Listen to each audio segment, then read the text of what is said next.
History of fingerprints.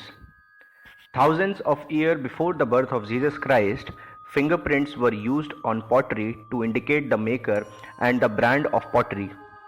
Picture writing of a hand with ridge patterns was discovered in Nova Scotia. Slabs of clay with fingerprints 3000 years old are found in King Tut's in Kemen's tomb in Egypt. Clay tablets bearing fingerprints were used for business transactions in Babylon.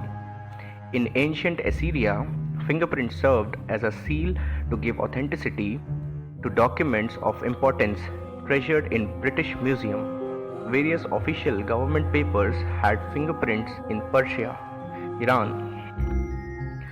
Chinese emperors used fingerprints as a sign manual by using thumbprints as a seal on documents.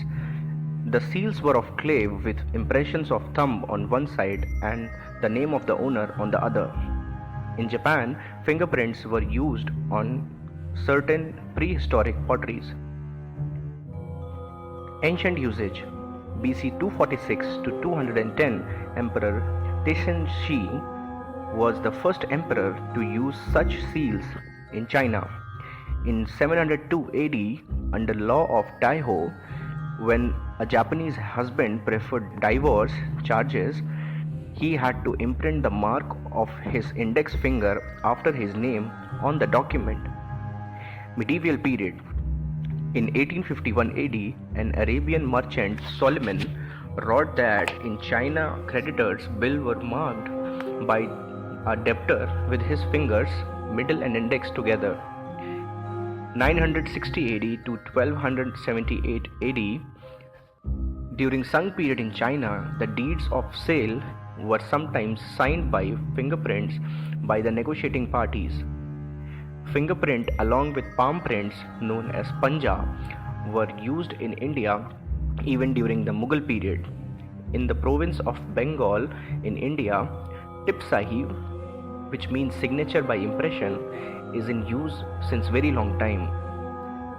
Earlier methods of identification: maiming, tattoos. Earlier signs of criminal identification. Anthropometry, a study to measure and record the dimension of certain bones. These measurements were reduced to a formula which theoretically would apply to only one person and would not change in a lifetime. Anthropometry, theory of Quetelet, the Belgian statistician. No two human beings in the world are exactly of same size. In 1860, Stevens, a prison warden in Louvain, France, started a system of keeping measurements of the head, ears, feet, breast, and the length of the body of the criminal.